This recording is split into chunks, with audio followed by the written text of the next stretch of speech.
चातुर्मासात पितृपक्ष सुरू होतो. याच कालावधीत येणाऱ्या एकादशीला भाद्रपद मासातील कृष्ण पक्षातील एकादशीला इंदिरा एकादशी म्हणतात. ही एकादशी पापांचा नाश करणारी आणि पूर्वजांना अधोगतीपासून मुक्त करण्यासाठी आहे. पौराणिक कथेनुसार सत्ययुगात महिष्मती नावाच्या नगरात कंदसेन नावाचा राजा राज्य करायचा. त्यांची नगरी धनसंपन्न सुखी होती. कंदसेन राजा विष्णू भक्त होते. एके दिवशी जेव्हा राजा आपल्या बैठकीत बसले होते, तेव्हा महर्षी नारद आकाशातून खाली आले. त्यांना पाहून राजा हात जोडून वंदन करून नारद मुनींना आसन दिले. राजा इंद्रसेनने नारद मुनींना येण्याचे कारण विचारले.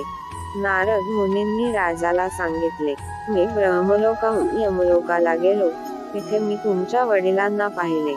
त्यांनी संदेश दिला आहे म्हणून मी त्यांचा संदेश घेऊन आपल्यापाशी आलो आहे. तुम्हाला तो सांगतो. ते म्हणाले की, मी माझ्या मागील जन्मातील पापामुळे मी यमलोकात आहे. म्हणून जर पुत्राने माझ्या निमित्त इंदिरा एकादशीचा उपवास केलास तर मी स्वर्ग प्राप्त करू शकतो. हे ऐकून राजा म्हणू लागला, हे महर्षी, तुम्ही मला हे व्रत कसे करावे ते सांगा. नारदजी सांगू लागले, भाद्रपद महिन्याच्या कृष्ण पक्षाच्या 10व्या दिवशी सकाळी स्नान करावे. मग श्रद्धेने पूर्वजांचे श्राद्ध करा आणि एकदा भोजन घ्यावे. एकादशीच्या दिवशी पहाटे स्नान करून भक्तीसह उपवास करावा. शालिग्रामच्या मूर्तीसमोर विधी श्राद्ध केल्यानंतर पात्र ब्राह्मणांना फळांचे अन्न अर्पण करावे आणि दक्षिणा द्यावी.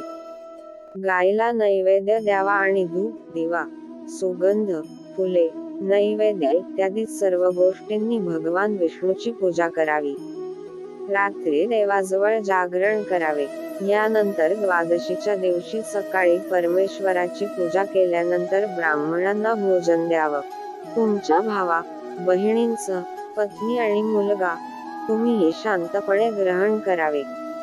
नारदजी म्हणू लागले की, हे राजन, या पद्धतीने जर तुम्ही या एकादशीचे व्रत केले तर तुमचे वडील नक्कीच स्वर्गात जातील. असे म्हणत नारदजी दिसेनासे झाले.